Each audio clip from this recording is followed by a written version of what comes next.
আমরা যে বর্তমানে কোরবানি করি, এই কোরবানি হচ্ছে সাইয়েদনা ইব্রাহিম আলাইহিসসালাতু ওয়াসসালামের সুন্নাত আর তার পুত্র ইসমাইল আলাইহিসসালাতু ওয়াসসালামের ফিদিয়া। আমাদের সকলের জাতির পিতা সাইয়েদনা ইব্রাহিম আলাইহিসসালাতু ওয়াসসালামের সেই সুন্নাত আমরা পালন করছি। ইব্রাহিম আলাইহিসসালাতু ওয়াসসালাম তিনি হলেন খলিলুল্লাহ। তিনি কি খলিলুল্লাহ? খলিলুল্লাহ মানে আল্লাহর বন্ধু। ইব্রাহিম আলাইহিসসালাতু ওয়াসসালামের জিন্দেগিতে আল্লাহ তাআলা তাকে এত পরীক্ষা করেছেন, এত পরীক্ষার সম্মুখীন হয়েছেন। আল্লাহ রাব্বুল আলামিন ইব্রাহিম আলাইহিসসালাতু ওয়াসসালামের সেই ছোট্ট জীবন থেকে মরণ পর্যন্ত গোটা জিন্দেগিটাই ছিল তার একটা পরীক্ষা। বৃদ্ধ পর্যন্ত সে পরীক্ষা, একটার পর একটা পরীক্ষা।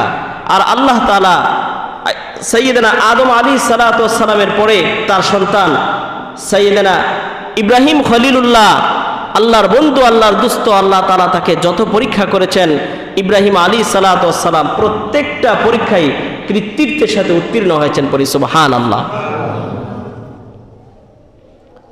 আল্লাহ রাব্বুল আলামিন কোরআনুল কারীমের এক আয়াতের ভিতরে জানিয়ে দিয়েছেন, وَإِذِ ابْتَلَى إِبْرَاهِيمَ رَبُّهُ بِكَلِمَاتٍ فَأَتَمَّهُنَّ قَالَ إِنِّي جَاعِلُكَ لِلنَّاسِ إِمَامًا قَالَ وَمِنْ ذُرِّيَّتِي قَالَ لَا يَنَالُ عَهْدِ الظَّالِمِينَ।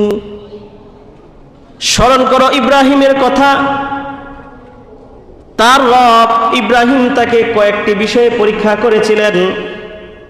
আর আল্লাহ রাব্বুল আলামিন সাইয়েদনা ইব্রাহিম আলাইহিসসালাতু ওয়াসসালামকে যতগুলো বিষয়ে পরীক্ষা করেছিলেন, ইব্রাহিম আলাইহিসসালাতু ওয়াসসালাম প্রত্যেকটা পরীক্ষায় কৃতিত্বের সাথে উত্তীর্ণ হয়েছিল। সুবহানাল্লাহ। ইব্রাহিম আলাইহিসসালাতু ওয়াসসালাম কালিমা গ্রহণ করার কারণে, কালিমার দাওয়াত দেওয়ার কারণে নমরুদ তাকে ভিটামাটি ছাড়া করেছিল, ঘরবাড়ি ছাড়া করেছিল, এমনকি তাকে অগ্নিকুণ্ডে নিক্ষেপও করেছিল। ইব্রাহিম আলাইহিসসালাতু ওয়াসসালামের পিতা আজর খ্রিস্টান ছিল, মূর্তি পূজক ছিল। ইব্রাহিম আলাইহিসসালাতু ওয়াসসালাম মূর্তি ভাঙার অপরাধে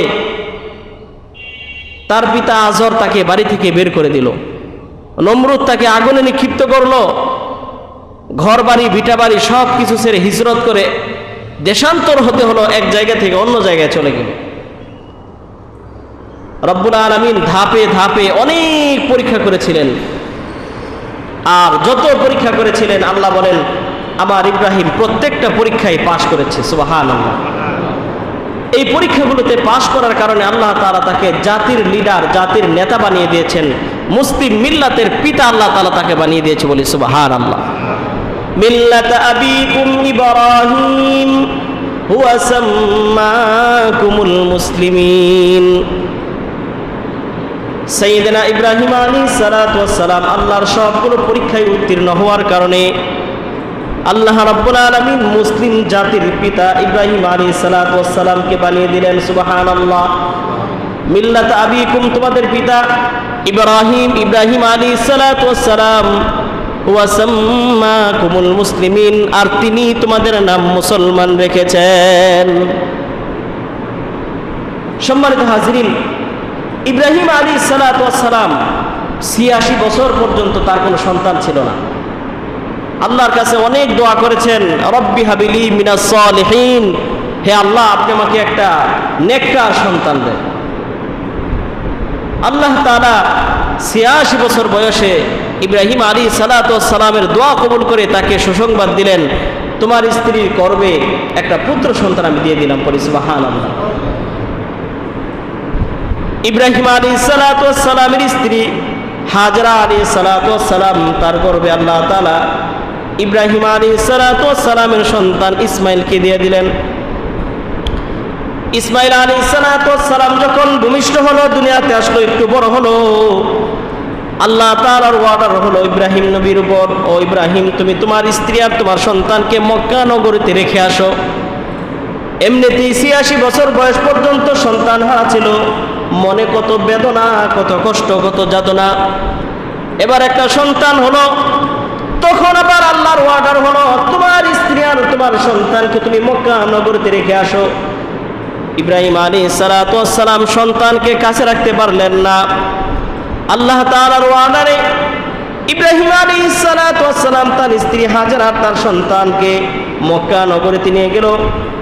মক্কার পাদদেশে মরুভূমি অঞ্চলে যখন ইব্রাহিম আলাইহিস সালাতু ওয়াস সালাম তার স্ত্রী আর তার কলিজার টুকরা সন্তান ইসমাঈল আলাইহিস সালাতু ওয়াস সালামকে রেখে চলে আসছে, ওই সময় বিবি হাজেরা প্রশ্ন করলো, প্রিয়তম স্বামী আমার, এই মরুভূমি অঞ্চলে কোনো খাবার নাই, কোনো পানি নাই, বাড়িঘর নাই, কিছুই নাই, এই মরুভূমি অঞ্চলে আপনি আমাকে আর আমার সন্তানকে কেন একা একা ছেড়ে রেখে যাচ্ছেন?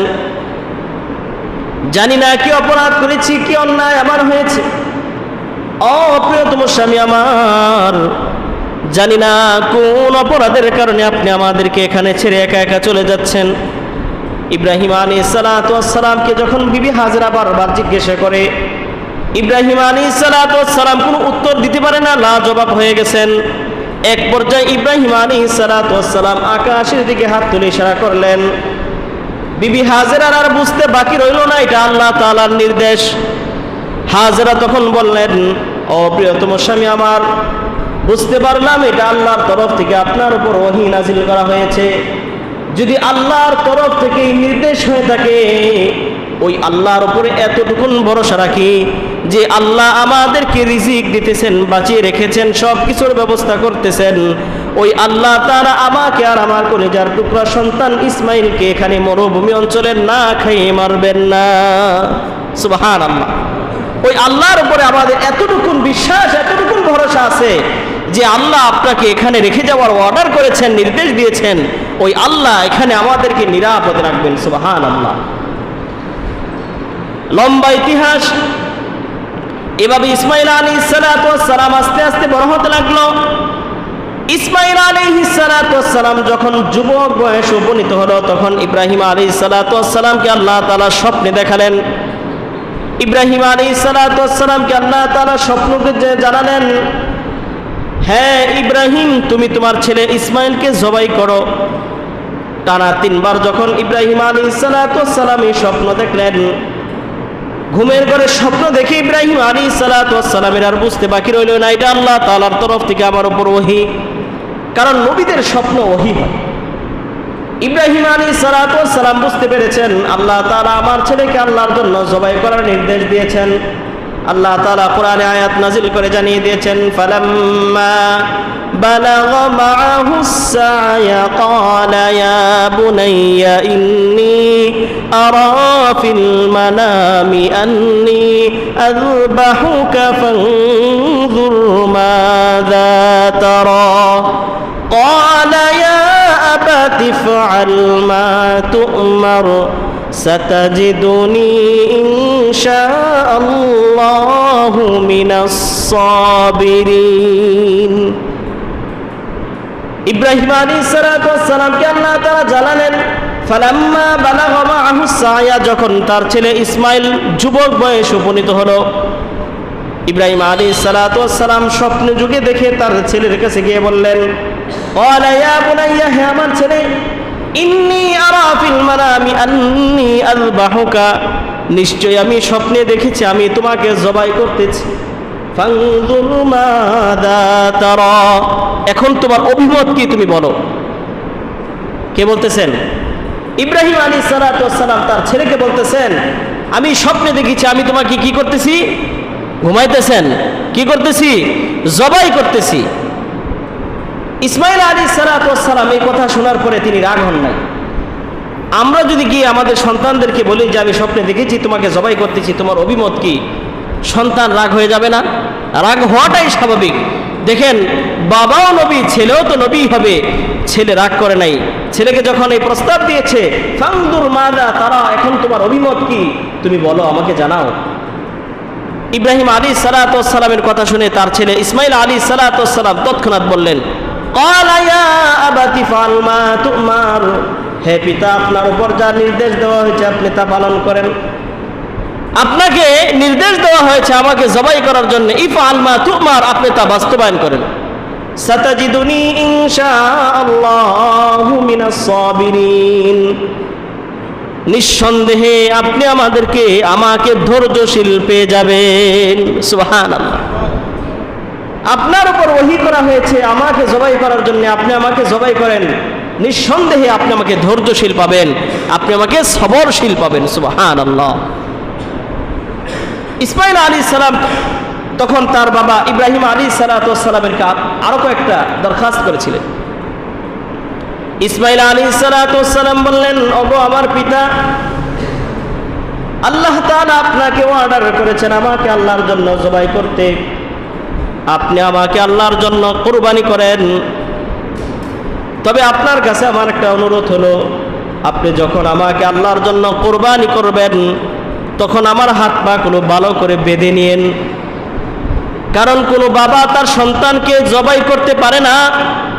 আপনি যখন আমার দিকে তাকাবেন, আপনি যখন আমাকে জবাই করতে যাবেন, মৃত্যু যন্ত্রণা সহ্য করতে না পেরে হয়তো আমার হাত পা ছোটাছুটি করবে, আপনার হাত পার সাথে আমার হাত পা লেগে আপনার সাথে বেয়াদবি হতে পারে, এই জন্য আপনি আমাকে ভালো করে হাত পা বেঁধে নেবেন।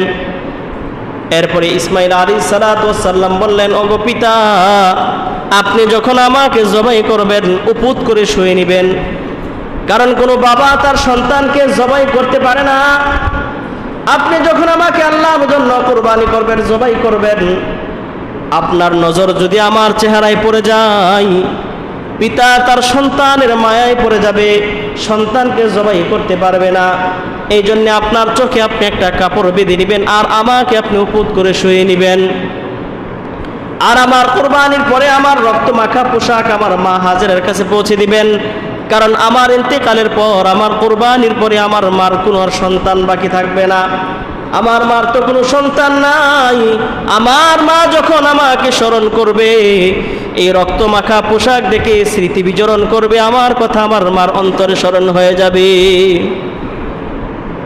ইব্রাহিম আলাইহিস সালাম যখন ইসমাঈল আলাইহিস সালামকে আবার কুরবানি করার জন্য ভালো করে বাঁধবে, ইসমাঈল আলাইহিস সালাম তখন ডেকে বলেন, ও বাবা, আমার হাত পা কোনো বাঁধার প্রয়োজন নাই।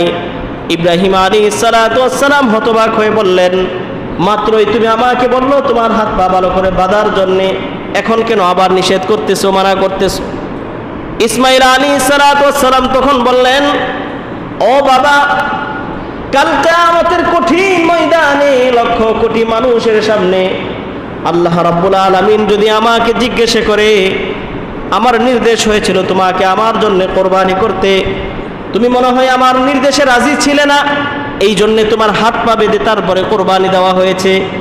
আল্লাহ তাআলার কাছে তখন আমি ধরা খেয়ে যাব।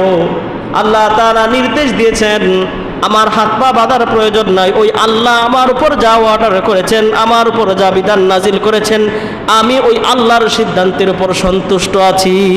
সুবহানাল্লাহ। সুতরাং আমার হাত পা বাঁধা ছাড়াই আপনি আমাকে কুরবানি করেন। ইব্রাহিম আলাইহিস সালাম যখন ইসমাইলকে কুরবানি করবে, আল্লাহ তাআলার নির্দেশ ছিল, আল্লাহ তাআলার অর্ডার ছিল কুরবানি করা, কিন্তু আল্লাহর উদ্দেশ্য ছিল আল্লাহ ইব্রাহিমকে পরীক্ষা করবে। মূলত ইসমাঈল আলাইহিস সালাম কুরবানি হয়ে যাবে, এটা আল্লাহর সিদ্ধান্ত না। আল্লাহর সিদ্ধান্ত কি? আল্লাহ তাআলা ইব্রাহিমকে তার সন্তান কুরবানি করতে নির্দেশ দিয়েছেন যে ইব্রাহিম আমার হুকুম কতটুকু পালন করে, আমাকে কতটুকু ভালোবাসে, এটা যাচাই করা, এটা পরীক্ষা করা। ইব্রাহিম আলাইহিস সালাম যখন ইসমাইলকে কুরবানি করতে যাবে, এমন সময় আল্লাহ তাআলা জিব্রাইলকে ডাকলেন আর হুকুম করলেন, জান্নাত থেকে একটা দুম্বা নিয়ে যাও, ইসমাইলের পরিবর্তে সেই দুম্বা কুরবানি হয়ে যাবে। জিব্রাইল আমিন এসে জান্নাত থেকে একটা দুম্বা নিয়ে আসলেন আর ইব্রাহিম আলাইহিস সালামের তরবারির নিচ থেকে তার সন্তান ইসমাইলকে সরিয়ে সেখানে একটা দুম্বা রেখে দিলেন আর দুম্বা কুরবানি হয়ে গেল। সুবহানাল্লাহ। আল্লাহ তাআলা অর্ডার করলেন আর ইব্রাহিম আলাইহিস সালাম পালন করলেন। আল্লাহ তাআলা জানিয়ে দিলেন যে তুমি আমার পরীক্ষায় উত্তীর্ণ হয়ে গেছো, পাশ হয়ে গেছো। মূলত ইসমাইলকে কোরবানি করা আমার উদ্দেশ্য ছিল না, আমার উদ্দেশ্য ছিল তুমি আমার অর্ডার কতটুকু পালন করো, আমার নির্দেশ তুমি কতটুকু পালন করো। তুমি আমার অর্ডার পালন করেছো আর ইসমাইলকে কোরবানির জন্য রাজি হয়েছো, সুতরাং আমি আল্লাহ তোমার প্রতি খুশি হয়ে গেছি বলি সুবহানাল্লাহ।